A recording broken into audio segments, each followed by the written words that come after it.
hoy el tema 10 de la asignatura de Hablemos de Fisiología y hoy vamos a estudiar las secreciones digestivas y las funciones que tienen estas secreciones.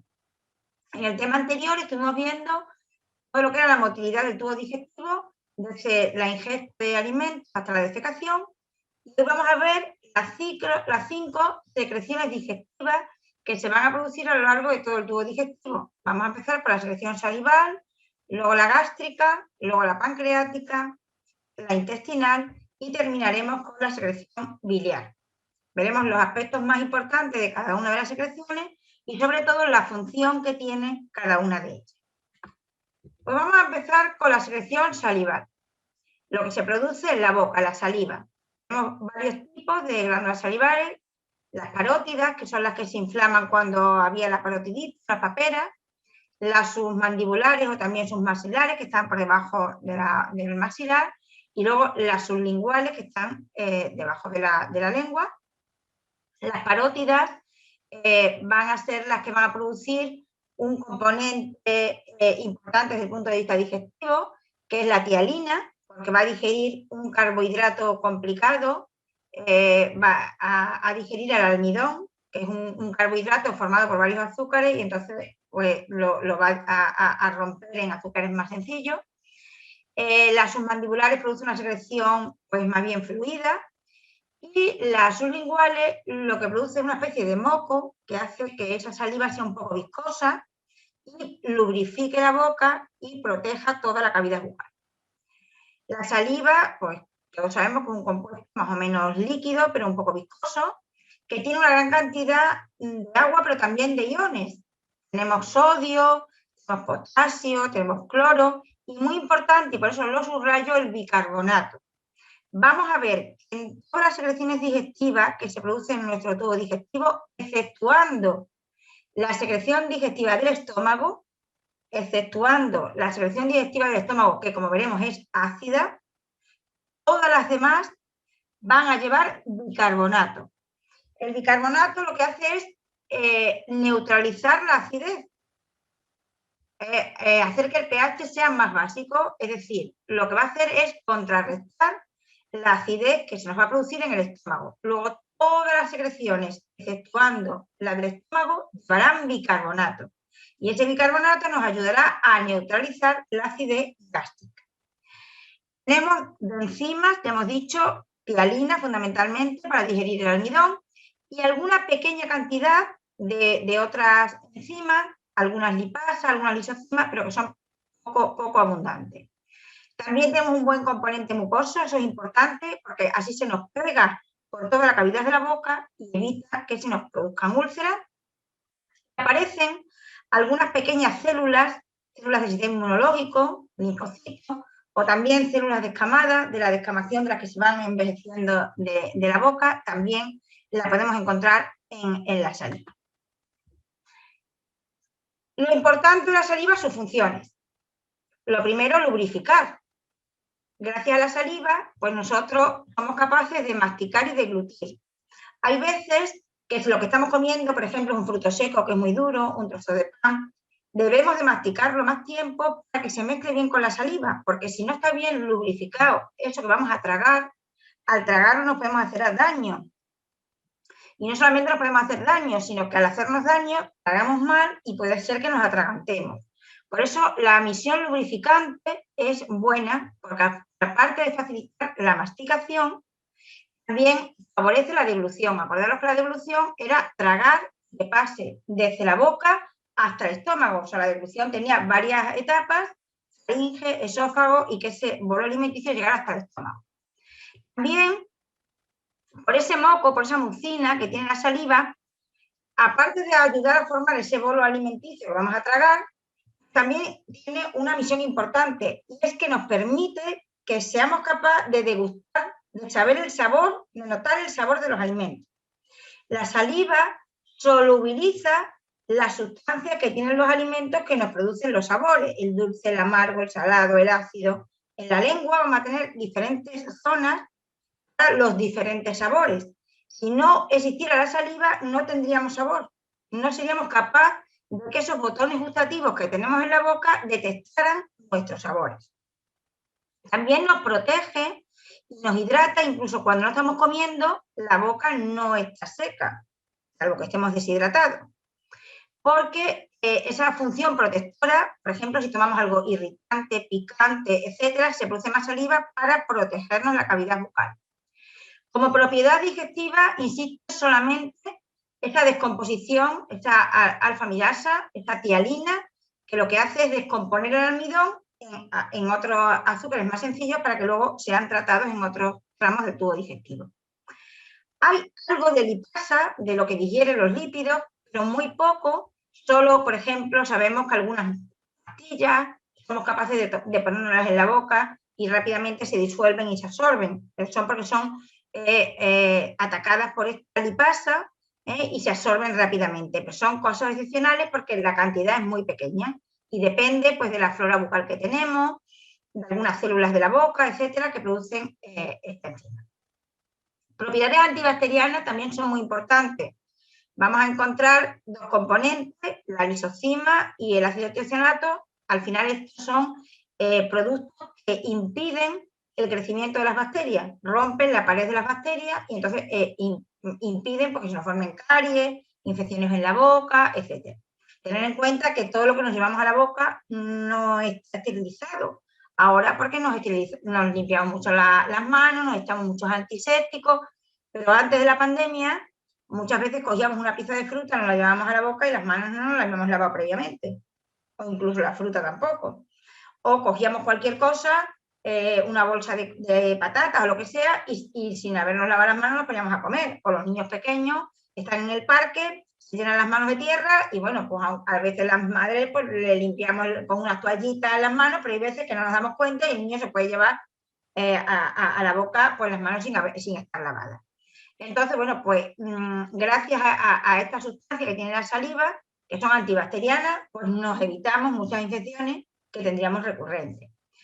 También, igual que otras secreciones, como la leche materna o la lágrima, pues también hay componentes inmunológicos, hay una inmunoglobulina, la del tipo A, que también nos protege pues, de ulceraciones, de caries. Por eso hay personas que tienen la patología de que tienen la boca seca, que producen poca saliva. Y una de las cosas que le manda al médico para que estimule la producción de saliva es, por ejemplo, que esté masticando chicle. Luego veremos por qué los estímulos táctiles estimulan la producción de saliva.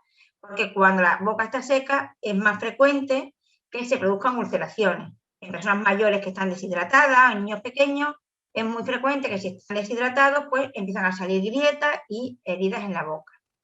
Y luego también tiene función termorreguladora.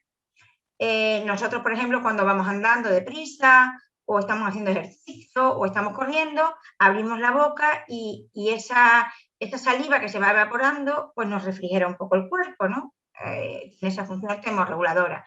Donde es más llamativo es en el jadeo de los perros. Los perros cuando van corriendo o tienen calor, sacan la lengua, jadean y eso hace que se evapore la saliva y de alguna manera pues le baje la temperatura.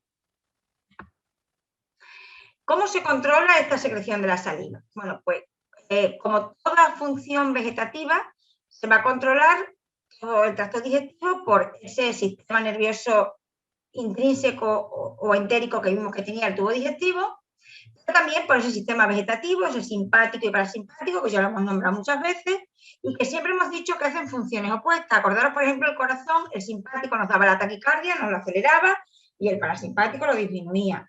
En el tubo digestivo decíamos que el simpático, por ejemplo, en la saliva nos seca la boca ante un susto, nos da la taquicardia, pero nos seca la boca, luego inhibe. El parasimpático lo que hace el tubo digestivo vaya de la boca al ano moviéndose adecuadamente. Bien. Aunque ese simpático nos seca la boca del susto, inhibe la producción de saliva y el parasimpático la activa, hay una ocasión, en una circunstancia en que los dos se ponen de acuerdo y producen más saliva. Y es cuando va a haber un vómito. Cuando va a haber vómito, incluso el simpático, que es el que nos seca cuando hay un susto y nos inhibe la saliva, se pone de acuerdo con el simpático y estimula la producción de saliva.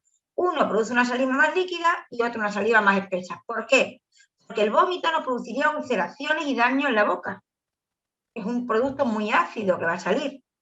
nos produciría caries, nos produciría un montón de cosas. Entonces, en ese momento, los dos se ponen de acuerdo para estimular la secreción salival y proteger la boca para diluir toda esa acidez que vamos a vomitar. Bueno, ¿qué es lo que nos hace que se produzca saliva? Pues primero tenemos lo que se llama reflejo no condicionado no adquirido, es decir, ante cualquier cosa que nos pongamos en la boca, el estímulo táctil que se produce al rozar por dentro de la boca nos va a producir producción de saliva. Por ejemplo, nos metemos un chicle, empezamos a masticar y salivamos. Nos ponemos a chupar un caramelo y salivamos. Estamos con el boli chupando el capuchón y salivamos más que si no lo estamos chupando. Bien, ante cualquier estímulo táctil en la boca se aumenta la producción de saliva. Pero también hay lo que se llama el reflejo condicionado o adquirido.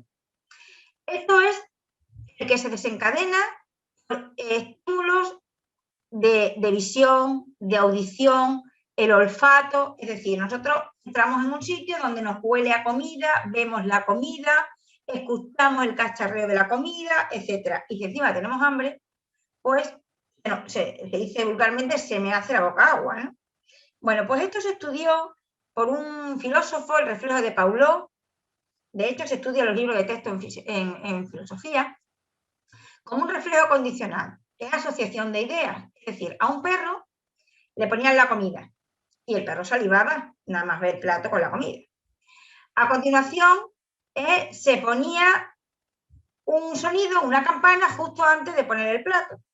El perro aprendió que detrás de la campana venía el plato. Y ya siempre campana y plato. Con lo cual, el perro asoció la campana, le avisaba de que iba a comer y empezó a salivar. Luego ya, cada vez que escuchaba la campana, aunque no viniera el plato detrás, el perro salivaba. Entonces, esto es un reflejo condicionado o adquirido, es lo que yo os digo. Nosotros entramos en una casa y estamos escuchando que están haciendo de comer, suenan los cacharros de la cocina, huele a comida, encima recordamos cómo sabe de bien esa comida que nos gusta, o lo vemos una bandeja con una comida perfectamente preparada, pues empieza a hacerse la boca agua, solo de pensar que pronto vamos a comer. Y luego también hay otra serie de reflejos que nacen o bien del estómago o de la parte superior del intestino, que también nos induce a que se produzca más saliva. Por ejemplo, cuando hemos tomado productos irritantes, tenemos acidez de estómago, empezamos a tener náusea, el cuerpo sospecha que en breve vamos a vomitar. En ese momento, ya decimos que el simpático y el parasimpático se ponen los dos de acuerdo, es el sistema vegetativo nervioso, y empieza a producir más saliva para la que se avecina, para ese vómito que viene. ¿Por qué? Porque esa saliva va a ayudarnos a diluir esa sustancia irritante que hemos tomado, o bien, por ejemplo, cuando hemos tomado una comida picante o irritante, o bien porque se avecina el vómito y entonces tenemos que producir más saliva. Bueno, pues ya hemos terminado la primera secreción del tubo digestivo, que es la saliva, y el siguiente tramo, ya que produce otra secreción importante, es la gástrica. La secreción gástrica. La secreción que se produce en el estómago. O sea, los alimentos se han mezclado con la saliva, nos ha formado el bolo alimenticio, lo hemos tragado, ha llegado hasta el estómago y ahí se va a producir una mezcla de esa secreción gástrica con el bolo alimenticio y se va a formar lo que se llama quimo. El quimo del estómago es la mezcla de lo que hemos comido con la saliva y con las secreciones gástricas. En el estómago vamos a ver diferentes partes y en esas diferentes partes del estómago vamos a ver que vamos a tener tres tipos de células que forman parte de las glándulas gástricas y que cada una de ellas va a producir uno de los componentes de esa secreción gástrica. Acordaros que a la entrada del estómago estaba un esfínter, que era el cardia, y a la salida otro, que era el píloro. Bueno, pues cuando el cardia se abre y entra el bolo alimenticio en el estómago, rápidamente esos tres tipos de células que vamos a ver ahora empieza a producir el jugo gástrico, que se mezclará con el bolo alimenticio que ya venía mezclado con la saliva, y se producirán esas mezclas. Acordaros ese movimiento como la lavadora que veíamos el otro día, donde se mezclará todo, originará el quimo, que después vaciará al intestino para la digestión. ¿Qué es lo que nos vamos a encontrar en el estómago? Pues vamos a encontrar diferentes tipos de células, 3 concretamente, y cada una va a producir uno de los componentes de esa secreción gástrica.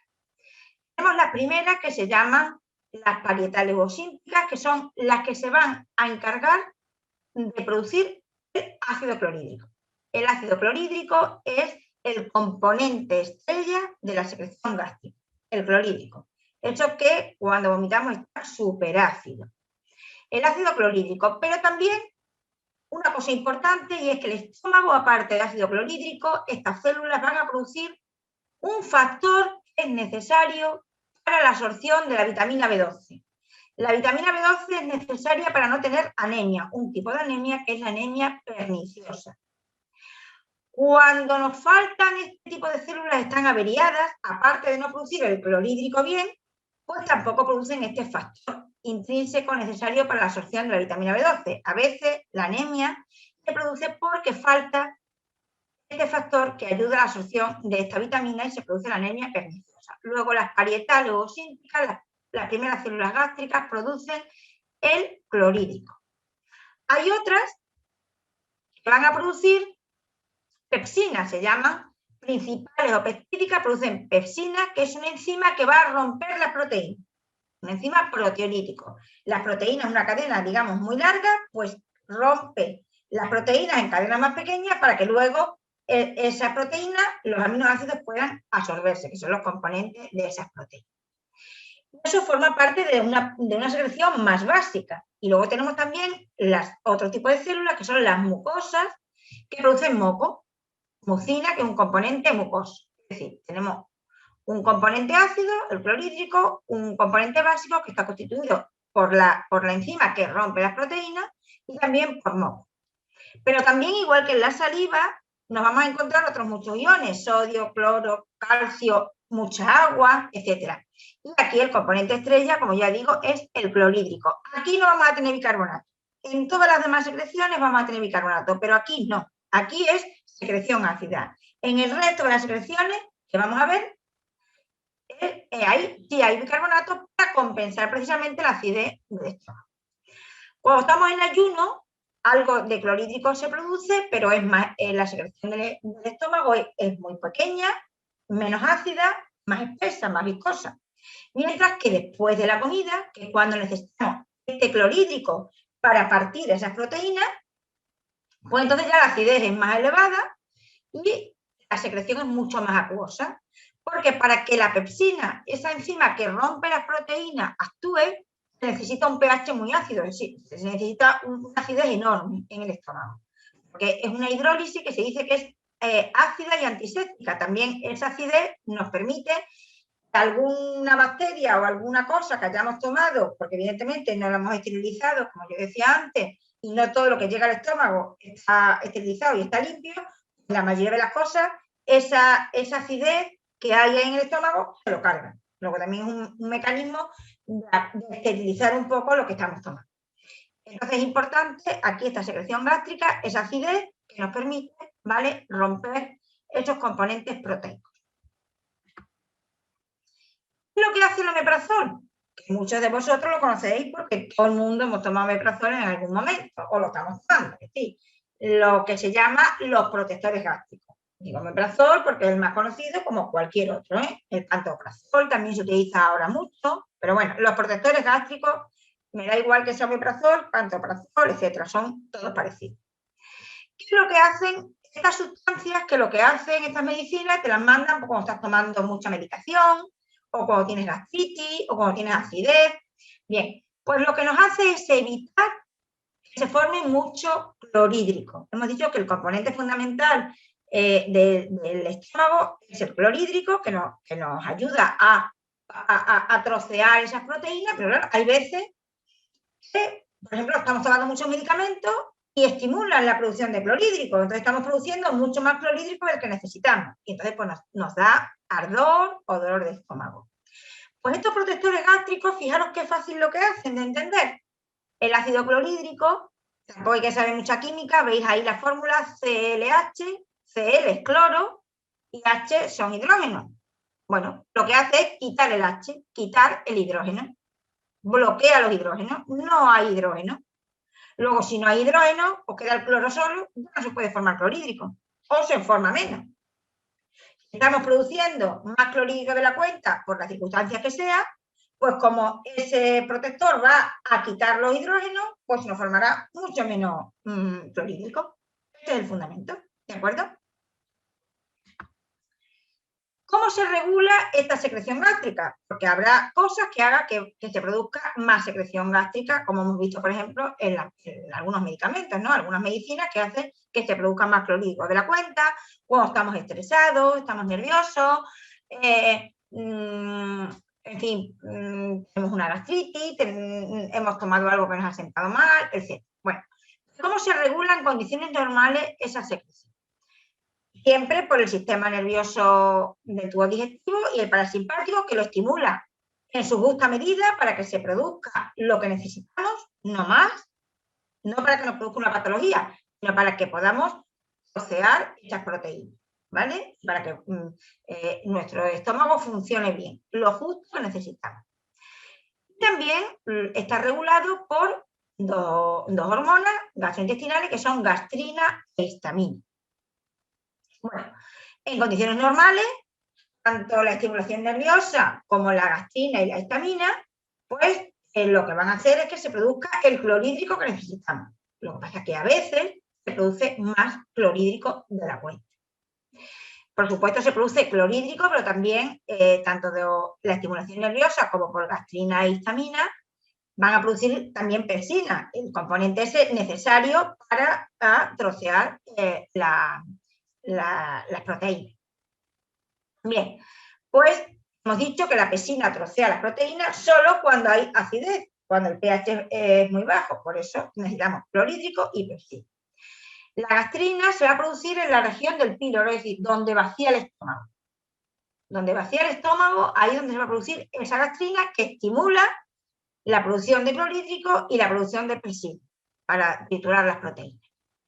Pero claro, hay veces que se produce más gastrina de la cuenta. Cuando el estómago está lleno, en la región del píloro se distiende y ya ve que va a tener que vaciar y entonces empieza a estimular la producción de clorhídrico porque se necesita. Pero hay lo que se llama secretagogos, es decir, hay lo que se llama sustancias que sobreestimulan la producción de clorhídrico y de pepsina, sobre todo de clorhídrico. Son el alcohol, el café, el tabaco, en algunas personas o también otras sustancias, pero café, alcohol en general y el tabaco son de las sustancias más irritantes para el estómago, de lo que más estimula la producción de gastrina, que a su vez estimula que haya más clorhídrico y que haya más pepsina. Pero que haya más pepsina, pues no pasa nada, pero que haya más clorhídrico, pues sí, porque nos produce una acidez que nos puede llevar a ulceraciones. Por eso, cuando una persona tiene gastritis o tiene úlceras, lo primero que le quitan son sustancias irritantes, alcohol, café, té, todas las sustancias excitantes. ¿Por qué? Porque esas sustancias excitantes favorecen que se produzca más clorhídrico. También tenemos la regulación por histamina. La histamina es un neurotransmisor del sistema nervioso, también actúa como una hormona gastrointestinal. La histamina es lo que se produce en los alérgicos. Tenemos una urticaria, se nos pone el brazo, nos hemos chocado con una planta, se nos pone colorado, ardor y caliente y colorado e hinchado. Una reacción alérgica. Ahí se está produciendo histamina. Ahí la histamina se está uniendo a unos receptores diferentes a los que hay en el tubo digestivo. Ahí se unen a unos receptores que lo que me está produciendo es esa irritación, esa alergia. Sin embargo, en el tubo digestivo se une a otros receptores. Para la alergia serían receptores H1 y en el tubo digestivo serían receptores H. Bueno, pues cuando la histamina, que es una hormona gastrointestinal, se une a esos receptores en el tracto digestivo, estimula también que las células del estómago pues, aumenten su producción, tanto de ácido como de pepsina, como de moco. Pero claro, si nosotros tenemos un exceso de producción de ácido, pues entonces el médico nos tiene que mandar, igual que el omeprazol, que nos quita los hidrógenos, y si nos quita los hidrógenos ya no tenemos el hidrógeno para el CLH, para que se forme el clorhídrico, pues también nos puede mandar un inhibidor de la histamina, es decir, si nos manda una cosa que atrape esos receptores a donde se une la histamina, pues ya la histamina no puede potenciar la producción de clorhídrico. Pues, por ejemplo, la ranitidina, que no sé si alguno la habréis tomado o la conocéis, que también se llama Zantac, depende de la marca, pues lo que hace es bloquear los receptores para que la histamina no se una. Luego, de esta manera, estamos produciendo menos clorhídrico, menos acidez.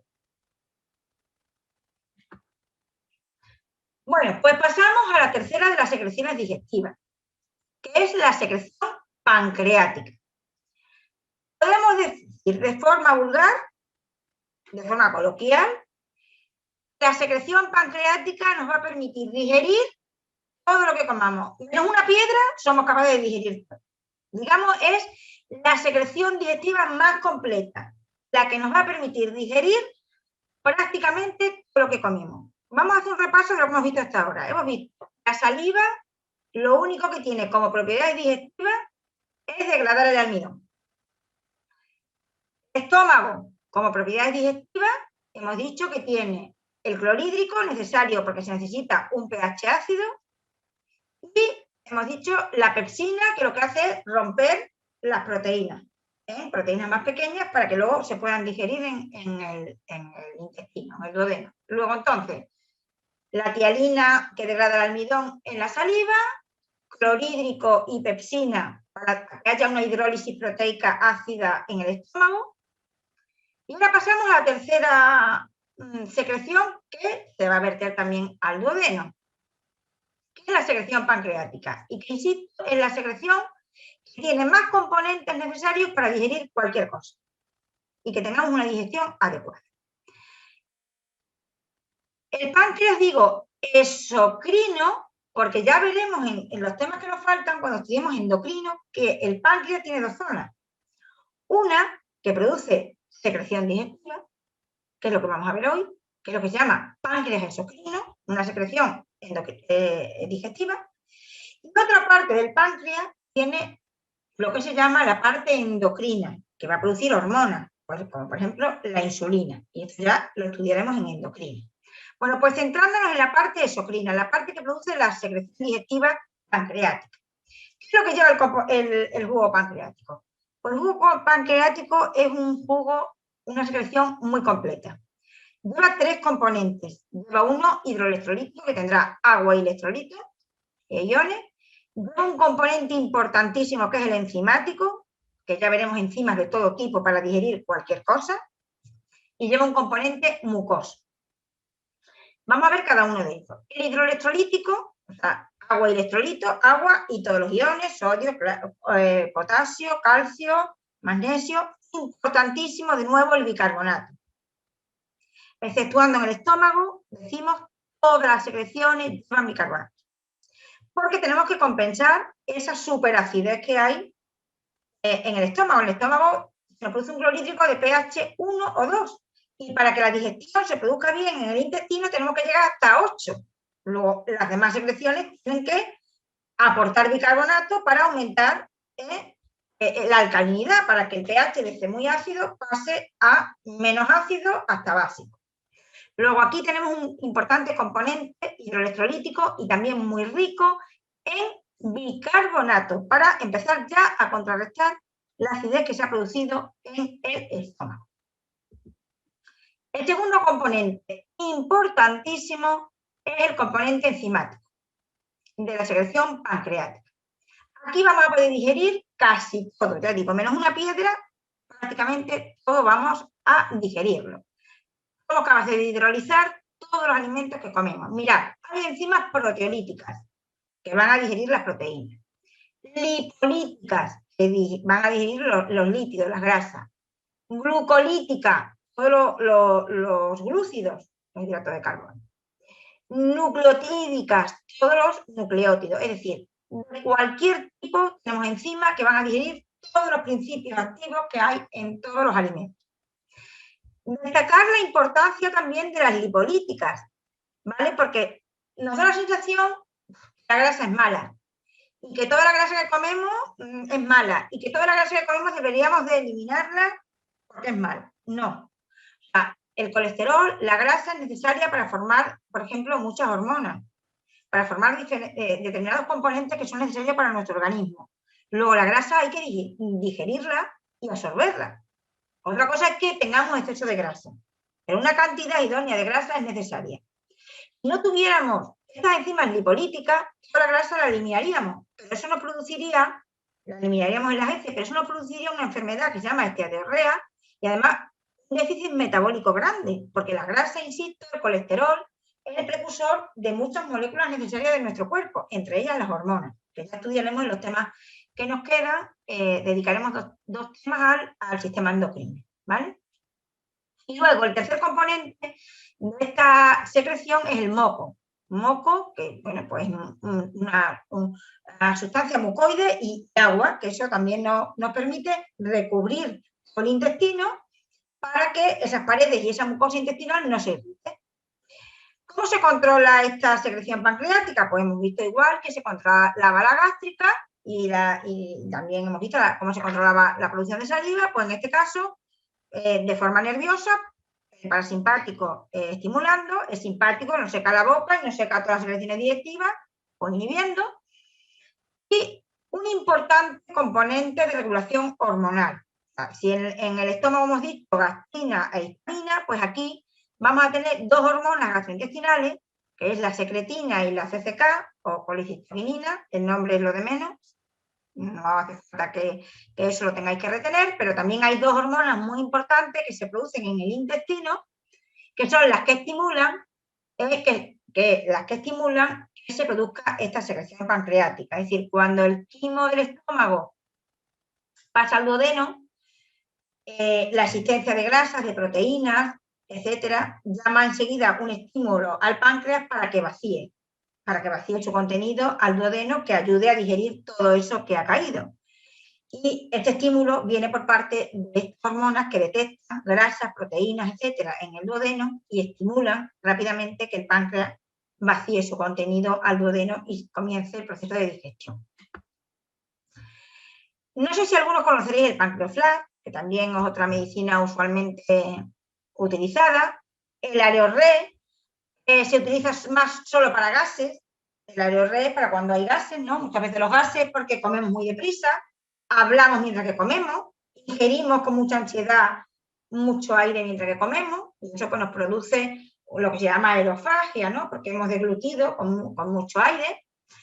También llamamos flatulencia, bueno, pues cuando a lo mejor hemos hecho una digestión pesada, se han producido fermentaciones, porque no hemos digerido bien y eso nos ha dado gases. También es cierto que hay algunos alimentos que producen gases, ¿no?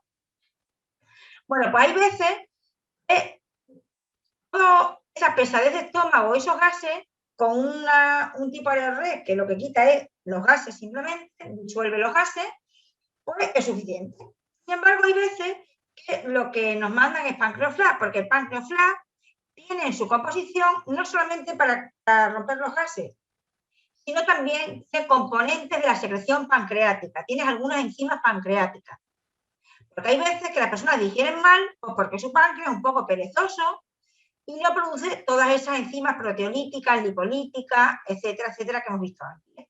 Entonces no se digiere bien. O, por ejemplo, no digiere bien pues un cocido, una fabada, o sea, una comida muy copiosa, o fritos, no lo digiere bien. Entonces, cuando haces ese tipo de comidas más opulentas, pues necesita de algo que le ayude a digerir bien. Y entonces, pues se toma un pancreoflag y digiere estupendamente. Porque lleva también, aparte del componente que quita los gases, pues algunos de las enzimas que se producen en el páncreas. De ahí que se llame pancreoflag. De flato, de aire, pero páncreo porque lleva componentes de la secreción pancreática. Bueno, pues pasamos al intestino, secreción intestinal, que volvemos a diferenciar lo que es intestino delgado de lo que es intestino grueso. El intestino delgado lo que va a proporcionar sobre todo es una secreción rica en bicarbonato. Junto con la pancreática ya estamos aumentando ese pH ácido que viene del estómago. ¿Y cómo se regula que el intestino empiece a producir esta secreción rica en bicarbonato para neutralizar la acidez del estómago? Pues siempre por reflejos nerviosos, cuando hay un estímulo irritativo, la distensión del intestino, etcétera, pues hace que se aumente esa producción. Si hay irritación de la mucosa, pues se produce más, porque evidentemente si hay irritación de la mucosa y tenemos ahí la posibilidad de que se forme una úlcera, con más motivos tiene que producir más secreción intestinal. Y luego también las mismas hormonas que participaban en estimular la secreción pancreática, estas dos que decíamos, la secretina y la colecitoquinina, es decir, las dos hormonas que estimulaban la secreción pancreática, pues también van a estimular que el intestino produzca esta secreción rica en bicarbonato. Secreción en el intestino grueso, pues va a tener dos componentes fundamentales, porque va a ser una solución viscosa y alcalina. Viscosa, espesa, con mucho moco. Este moco es importante. Va al bolo fecal a rodearlo. Si no tuviéramos ese moco, el bolo fecal haría como una especie de custillo por las paredes de nuestro intestino grueso. Entonces necesitamos que ese moco lubrifique las heces, el bolo fecal, para que nos proteja la mucosa intestinal y no nos produzca heridas ni úlceras. Otro componente fundamental es el bicarbonato, porque ahí tampoco podemos producir irritación. Los colon irritables y todos estos intestinos, el Crohn y todo eso, pues necesita que la acidez en esa zona sea mínima. Por eso hay que dar medicación que aumente el pH y quite y contrarreste la acidez del estómago. Y por otro lado, la medicación para que el estómago produzca lo menos ácido posible. Luego, el intestino delgado, secreción rica en bicarbonato, en el intestino grueso, de bicarbonato y de moco protector para esa mucosa intestinal. Nos permitirá cohesionar ese bolo fecal, nos permitirá proteger contra los ácidos y, insisto, contra hacer heridas en esas paredes, y también nos protege de actividad microbiana, porque hace ese moco como atrapar a las toxinas y a las bacterias para que no produzcan daño en la mucosa intestinal. Hay veces que algunos virus o algunas bacterias producen heces con sangre, porque lo que no han producido es una herida en el intestino. Entonces, lo que se pretende con ese moco es proteger esas paredes intestinales. Tomamos nosotros cuando hay una infección. Bueno, pues vamos a ver, una infección, una diarrea, puede ser producida de muchas maneras, y puede ser una diarrea de la que llamamos enterista, que no tiene importancia y que simplemente, bueno, pues hidratándote bien y tomándote un antidiarreico se te quita y fin, porque la diarrea lo que hace es que hay algo que te está produciendo ahí daño, pues en vez de absorber agua, el cuerpo lo que hace es soltar agua para lavar el intestino. Es decir, hay una sustancia que está haciendo daño, por lo que metemos en mucha agua para lavar ese intestino y eliminar esa sustancia tóxica que nos está produciendo ese daño, ese producto que nos está irritando o esa bacteria que nos está produciendo daño. ¿Qué pasa? Que cuando nosotros perdemos agua en una diarrea, para limpiar ese daño que se nos está produciendo por infección, también perdemos electrolitos, porque esa composición hidroelectrolítica no solamente lleva agua, hemos dicho que lleva muchos iones. Claro, perdemos sodio, potasio, bicarbonato. De ahí que cuando tenemos diarrea y nos mandan la limonada alcalina, que muchos hemos preparado, ¿qué lleva la limonada alcalina? Pues aparte del limón, que es bueno, una gota de limón, pues lleva bicarbonato, lleva una puntita de sal, lleva un poco de azúcar, lleva todos los iones que hemos perdido al perder el agua, que tenemos que recuperar. Los antidiarreicos, como por ejemplo el Tanagel, lo que tiene son taninos. Esos taninos lo que hacen es formar grumos, sales y precipitar ese tóxico, es decir, atrapa a la toxina, a la bacteria, al producto que nos ha ocasionado la irritación. Por eso, después de una diarrea muy líquida, si se nos va pasando esa infección o estamos tomando un antidiarreico, van a aparecer pequeños grumos y líquidos. Bueno, pues en esos grumos lo que estamos es atrapando a ese germen o a esa sustancia que nos está produciendo ese efecto tóxico. De esta manera perdemos mucha menos agua y se nos va quitando poco a poco el producto tóxico sin deshidratarnos. Por eso, si no hay fiebre, si no hay heces con sangre, si es una diarrea muy liviana, pues con un antidiarreico nos curamos simplemente o tomando la limonada alcalina. Si hay infección y hay fiebre, pues entonces tendremos que tomar también antibióticos. Eso siempre por prescripción facultativa, porque no es lo mismo las diarreas que se produce por beber agua de un sitio inadecuado o que se produce por una infección vírica o por una infección bacteriana.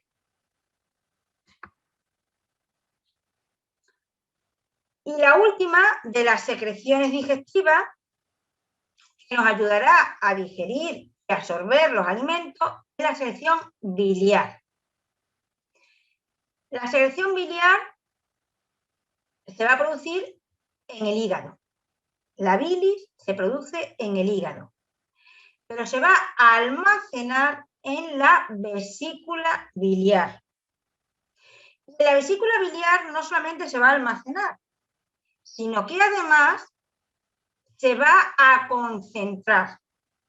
Es decir, que la bilis que se produce en el hígado es buena, sí, pero la que se almacena y sale de la vesícula biliar y vierte al duodeno, al intestino, para mezclarse con la secreción intestinal, con la secreción pancreática y con el quimo y el clorhídrico y la pectina que viene del estómago, la que se vierte es mucho mejor, porque en la vesícula biliar se almacena y se concentra.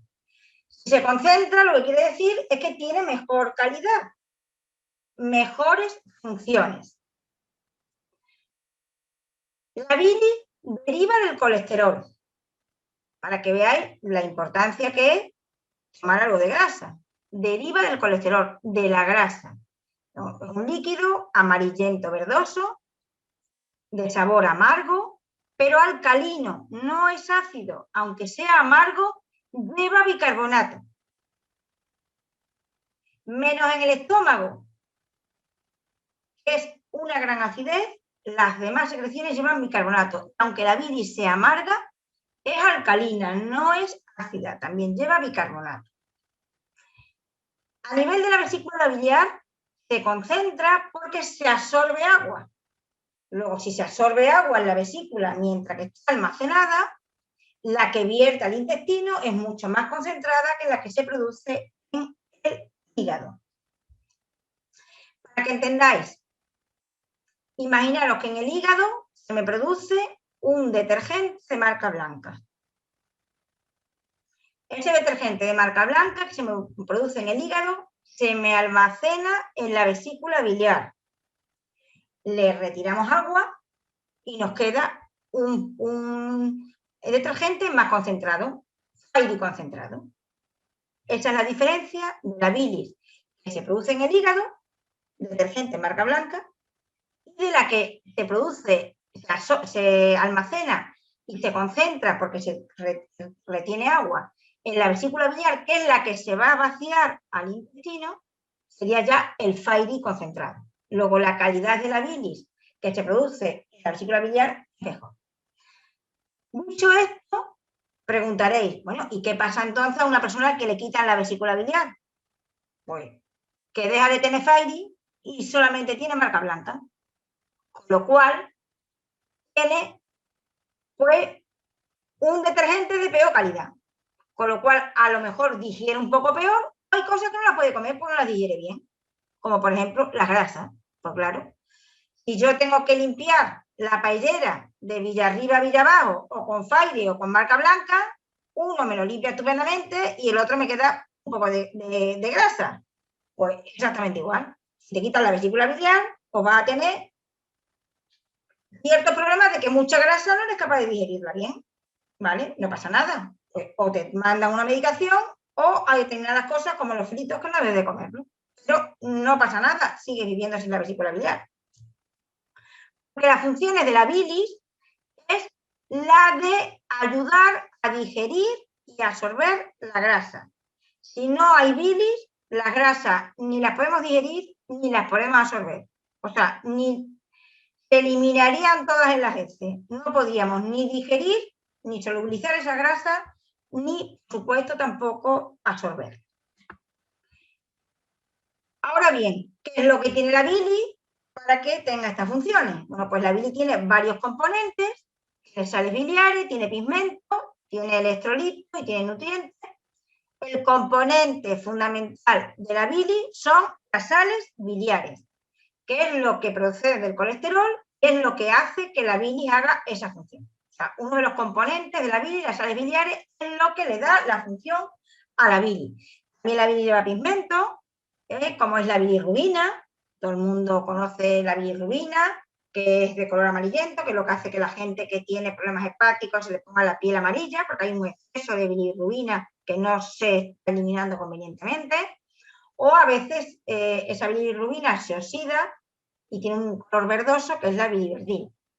Bueno, pues también tenemos un componente hidroelectrolítico, agua, iones, sodio, potasio, calcio, cloro. Y también volvemos a remarcar bicarbonato, vuelvo a insistir. Todas las secreciones menos la del estómago tienen agua y bicarbonato. O un nuevo reservorio alcalino. Ya termina de rematar para que en el intestino tengamos una alcalinidad, haya un pH aproximadamente de 8, desde el 1 que tiene la secreción gástrica y que compense esa acidez del estómago. Y luego también, pues en la bilis nos vamos a encontrar aminoácidos, glucosa, etc. Colesterol, ácidos grasos, etc. Luego, ¿qué pasa? La bilis es importante, las sales biliares son importantes, derivan del colesterol, sirve para formar la bilis, pero claro, si comemos mucha grasa, si tenemos mucho colesterol, pues aparte de utilizarse para formar hormonas, para formar las sales biliares, para formar la bilis, sobra colesterol. Y como sobra, ¿qué hace? Pues se acumula en forma de piedras. Eso es lo que se llama comolitiasis o los cálculos biliares. Aquí podéis ver en esta diapositiva, esto es aquí a la parte derecha, es una vesícula que se ha operado, se ha quitado y veis que son piedras como los cantos que nos encontramos en los ríos. Es decir, que si comemos más grasa de la cuenta, aunque formemos componentes necesarios en fisiología como las hormonas, aunque formemos bilis, las sales biliares, si sobra, pues se almacena. Se almacena ahí, se forman esas piedras y esas piedras pues, pueden ser peligrosas. Hay veces que si las piedras son grandes, son menos peligrosas porque no pueden salir. No pueden salir y ahí se quedan. Pero cuando son pequeñas, pueden salir por el conducto cístico y pueden ir al duodeno o en el colédoco, se quedan en alguna de las vías intestinales y produce una obstrucción y es grave. Hay que intervenir rápidamente, ¿vale? Las funciones de la bilis, pues ya os he dicho, Fairy lo que hace es emulsionar las grasas, es decir, romper las grasas, hacer que una gota de grasa grande se convierta en gotitas de grasa más pequeñas. Si las gotitas de grasa son más pequeñas, pues ya es más fácil que la lipasa pancreática digiera esa grasa. ¿Vale? Entonces lo que hace las sales biliares, la bilis, es rodear la grasa, forma una estructura que se llaman micelas y lo que hace es trocear esa grasa, efecto Fairy. Y de esa manera también ayudará a absorber las grasas, no solamente a digerirlas, sino también a absorberlas, porque si no existiera la bilis, la grasa nunca iría a sangre. Se perderían las heces y eso nos induciría pues, un déficit metabólico. Y también entender que la absorción de grasa es importante porque unida a la grasa también se van a absorber todas las vitaminas que son liposolubles. Las vitaminas, por ejemplo, la vitamina C o las del grupo B son hidrosolubles y esas se absorben, pues nada, como el agua. Pero la A, la D, la E y la K, esas 4 vitaminas que son importantísimas, son liposolubles y se tienen que absorber al mismo tiempo que se absorbe la grasa.